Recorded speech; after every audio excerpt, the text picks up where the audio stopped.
Today I will be reading Girl with the Pearl Earring by Tracy Chevalier. If I pronounce any words wrong, I'm sorry. I only wish to speak fancily. My mother did not tell me they were coming. Afterwards, she said she did not want me to appear nervous. I was surprised, for I thought she knew me well. Strangers would think I was calm. I did not cry as a baby. Only my mother would note the tightness along my jaw, the widening of my already wide eyes. I was chopping vegetables in the kitchen when I heard voices outside our front door. A woman's, bright as polished brass, and a man's, low and dark like the wood of the table I was working on. They were the kind of voices we heard rarely in our house. I could hear rich carpets in their voices, books and pearls and fur. I was glad that earlier I had scrubbed the front steps so hard. My mother's voice approached from the front room. They were coming to the kitchen. I pushed the leeks I had been chopping into place, then set the knife on the table, wiped my hands on my apron, and pressed my lips together to smooth them. My mother appeared in the doorway, her eyes two warnings. Behind her, the woman had to duck her head because she was so tall, taller than the man following her. All of our family, even my father and brother, were small. The woman looked as if she had been blown about by the wind, although it was a calm day. Her cap was askew so that tiny blonde curls escaped and hung about her forehead like bees, which she swatted at impatiently several times. Her collar needed straightening and was not as crisp as it could be. She pushed her gray mantle back from her shoulders, and I saw then that under her dark blue dress a baby was growing. It would arrive by the year's end or before. The woman's face was like an oval serving plate, flashing at times, dull at others. Her eyes were two light brown buttons, a color I had rarely seen coupled with blonde hair. She made a show of watching me hard, but could not fix her attention on me, her eyes darting around the room. "This is the girl, then," she said abruptly. "This is my daughter, Great," my mother replied. I nodded respectfully to the man and the woman. "Well, she's not very big. Is she strong enough?" As the woman turned to look at the man, a fold of her mantle caught the handle of the knife I had been using, knocking it off the table so that it spun across the floor. The woman cried out. Katharina, the man said calmly. He spoke her name as if he held cinnamon in his mouth.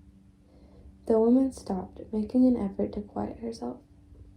I stepped over and picked up the knife, polishing the blade on my apron before placing it back on the table. The knife had brushed against the vegetables. I set a piece of carrot back in its place. The man was watching me, his eyes gray like the sea. He had a long, angular face, and his expression was steady in contrast to his wife's, which flickered like a candle. He had no beard or mustache, and I was glad, for it gave him a clean appearance. He wore a black coat over his shoulders, a white shirt, and a fine lace collar. His hat pressed into hair the red of brick washed by rain.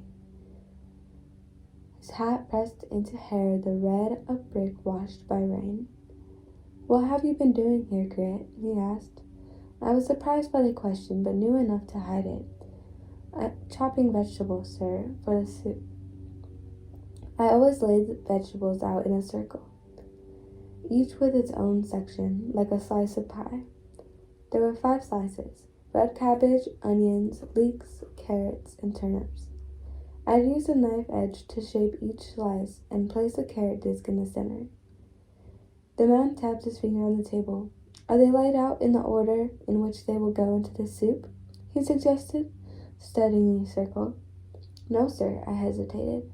I could not say why I had laid out the vegetables as I did. I simply set them as I thought they should be. as I felt they should be, but I was too frightened to say so to a gentleman. I see you have separated the whites, he said, indicating the turnips and the onions, and then the orange and the purple. They do not suit together. Why is that? He picked up a shred of cabbage and a piece of carrot and shook them like dice in his hand. I looked at my mother, who nodded slightly. The colors fight when they are side by side, sir. He arched his eyebrows as if he had not expected such a response. And do you spend much time setting out the vegetables before you make the soup? Oh, no, sir, I replied, confused. I did not want him to think I was idle. From the corner of my eye, I saw a movement. My sister Agnes was peering round the doorpost and had shaken her head at my response. I did not often lie. I looked down. The man turned his head slightly and Agnes disappeared. He dropped the pieces of carrot and cabbage into their slices. The cabbage shred fell partly into the onions. I wanted to reach over and tease it into place. I did not, but he knew that I wanted to. He was testing me. That's enough prattle, the woman declared, though she was annoyed with his attention to me. It was me who she frowned at. Though she was annoyed with his attention to me, it was me who she frowned at. Tomorrow, then, she looked at the man before sweeping out of the room, my mother behind her. The man glanced once more at what was to be the soup, then nodded at me and followed the woman. When my mother returned, I was sitting by the vegetable wheel. I waited for her to speak. I was hunching her shoulders as if against a winter chill, though it was summer and the kitchen was hot. You are to start tomorrow as their maid. If you do well, you will be paid 8 stivers a day. You will live with them. I pressed my lips together. Don't look at me like that, Grit, my mother said.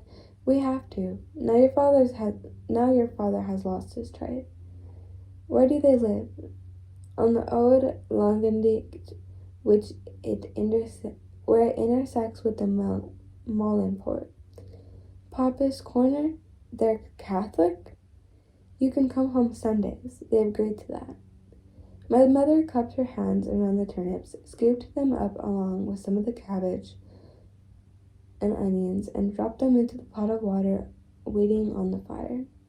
The pie slices I had made so carefully were ruined. I climbed the stairs to see my father. He was sitting at the front of the attic by the window, where the light touched his face. It was the closest he came now to see.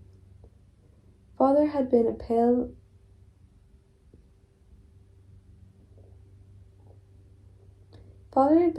painter, his fingers still stained blue from painting cupids, maids, soldiers, ships, children, fish, flowers, animals, onto white tiles, glazing them, firing them, selling them.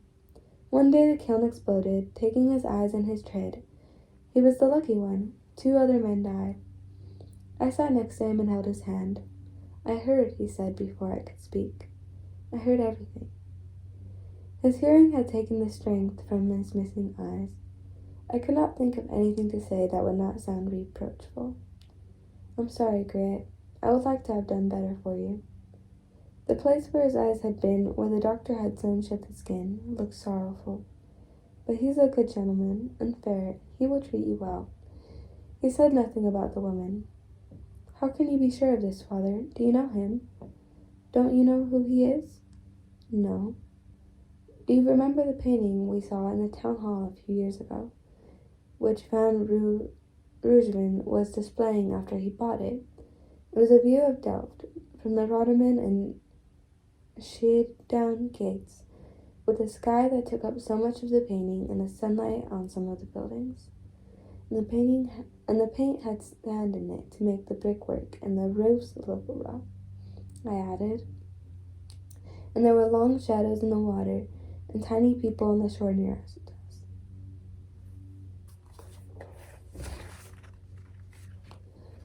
That's the one. Father's sockets widened as if he still had eyes, and he was looking at the painting again. I remembered it well, remembered thinking that I had stood at the very spot many times, and never seen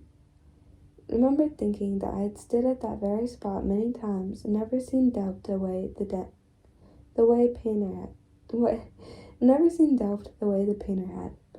That man was Van Rooijven, the patron, father chuckled. No, child, not him. That was the painter, Vermeer. That was Johannes Vermeer and his wife. We're to clean his studio. To the few things I was taking with me, my mother added another cap, collars, and apron so that each day I could wash one and wear the other, and would always look clean. She also gave me an ornamental tortoiseshell comb, shaped like a shell, that had been my grandmother's and was too fine for a maid to wear, and a prayer book I could read when I needed to escape the Catholicism around me. As we gathered my things, she explained why I was to work with the Vermeers. You know that your new master is headman of the Guild of St. Luke, and was when your father had his accident last year. I nodded, still shocked that I was to work for such an artist. The guide looks after its own as best it can. Remember the box your father gave money to every week for years? That money goes to masters in need, as we are now, but it only goes so far. You see, especially now with Franz in his apprenticeship and no money coming in, we have no choice.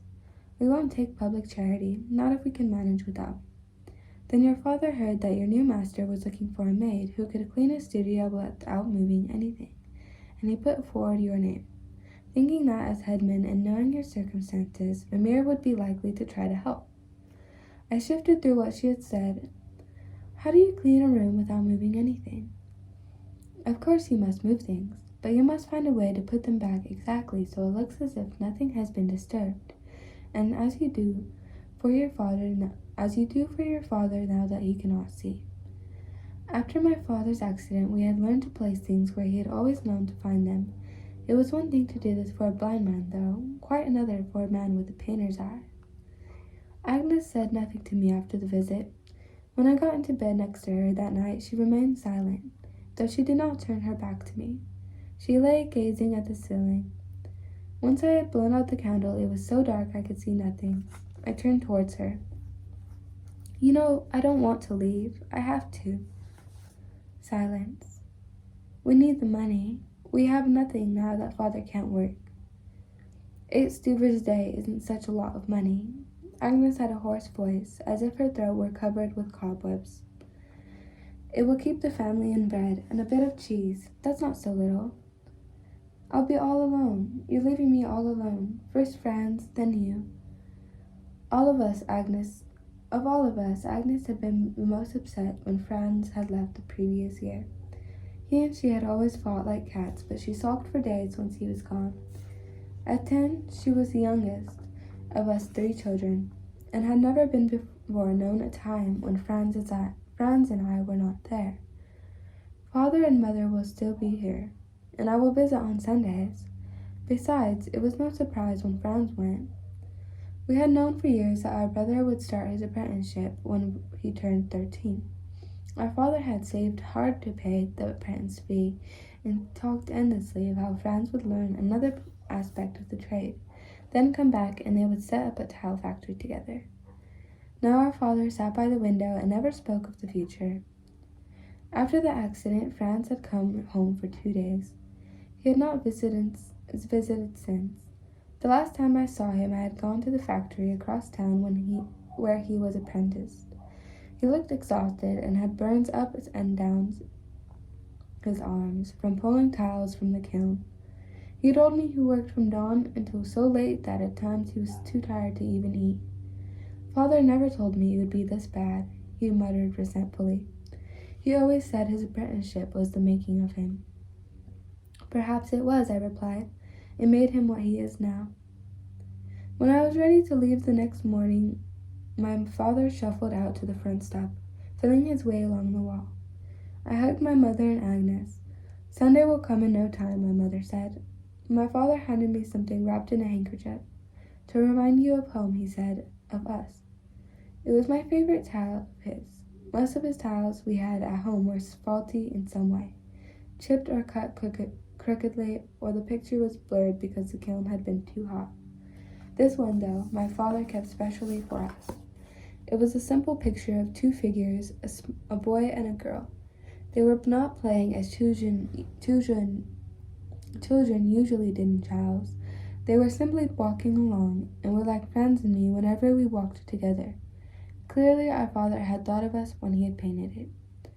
The boy was a little ahead of the girl, but he had turned back to say something. His face was mischievous, his hair messy. The girl wore her cap as I wore mine, not as most other girls did, with the ends tied under their chins or behind their necks. I favored a white cap that folded in a wide brim around my face, covering my hair completely and hanging down in points on each side of my face, so that from the side my expression was hidden. I kept the cap stiff by boiling it with potato peelings. I walked away from the house, carrying my things tied up in an apron. It was still early. Our neighbors were throwing buckets of water onto their steps in the street in front of their houses, scrubbing them clean. Agnes would do that now, as well as many of my other tasks. She would have less time to play in the street and along the canals. Her life was changing too. People nodded at me and watched curiously as I passed. No one asked where I was going or called out kind words. They did not need to. They knew what happened to families when a man lost his trade. It would be something to discuss later. Young Grit, become a maid, her father brought the family low. They would not gloat, however.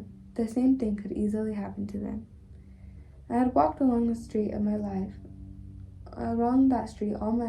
but I had never been so aware that my back was to my home. When I reached the end and turned out of sight of my family, it became a little easier to walk steadily and look around me. The morning was still cool. The sky, a flat gray-white, pulled close over Delft like a sheet. The summer sun not yet high enough to burn it away. The canal I walked along was a mirror of white light tinged with green. As the sun grew brighter, the canal would darken to the color of moss. Franz, Agnes, and I used to sit along the canal and throw things in. Pebbles, sticks, once a broken tile, and imagine what they might touch on the bottom.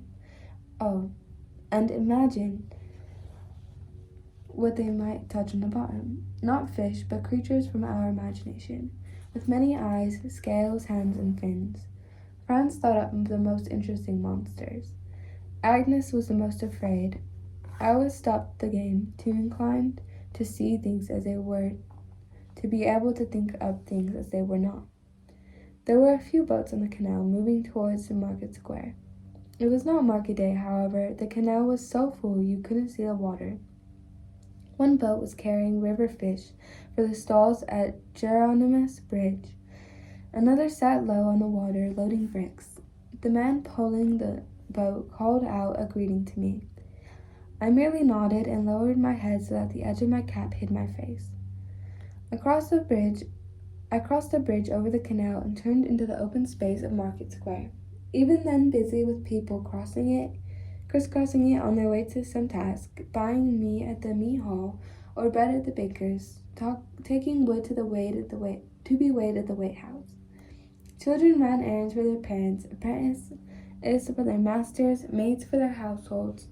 Horses and carts clattered across the stones. To my right was the town hall with its gilded front and white marble faces gazing down from the keystones above the windows. To my left was a new church where I had been baptized 16 years before. Its tall, narrow tower had made me think of a stone birdcage. Father had taken us up it once. I would never forget the sight of Delft and spread below us. Each narrow brick house and steep red roof and green waterway and city gate marked forever in my mind, tiny and yet distinct. I asked my father then if every Dutch city looked like that, but he did not know. He had never visited any other city, not even The Hague, 2 hours away on foot. I walked to the center of the square. There the stones had been laid to form an 8-pointed star set inside a circle, each point in towards a different part of Delft. I thought of it as the very center of the town, and as the center of my life. Franz and Agnes and I had played in the stars since we were old enough to run to the market. In our favorite game, one of us chose a point and one of us named a thing. A stork, a church, a wheelbarrow, a flower, and we ran in that direction looking for the thing. We had explored most of Delft that way. One point, however, we had never followed. I had never gone to Baptist Corner where the Catholics lived. The house where I was to work was just 10 minutes from home, the time it took to boil a pot of water, but I had never passed by it. I knew no Catholics. There were not so many in Delft, and none in our street or in the shops we used. It was not that we avoided them, but they kept to themselves. They were tolerated in Delft, but were expected not to parade their faith openly. They held their services privately in modest places that did not look like churches from the outside. My father had worked with Catholics and told me they were no different from us. If anything, they were less solemn. They liked to eat and drink and sing and game. He said this almost as if he envied them. I followed that point of the star now, walking across the square more slowly than everyone else, for I was reluctant to leave its familiarity. Okay, so that's where we're gonna leave off. I hope you guys have an amazing day. Goodbye. I love you. Thank you so much if you watched the end of the video. Here's your little kiss on the forehead.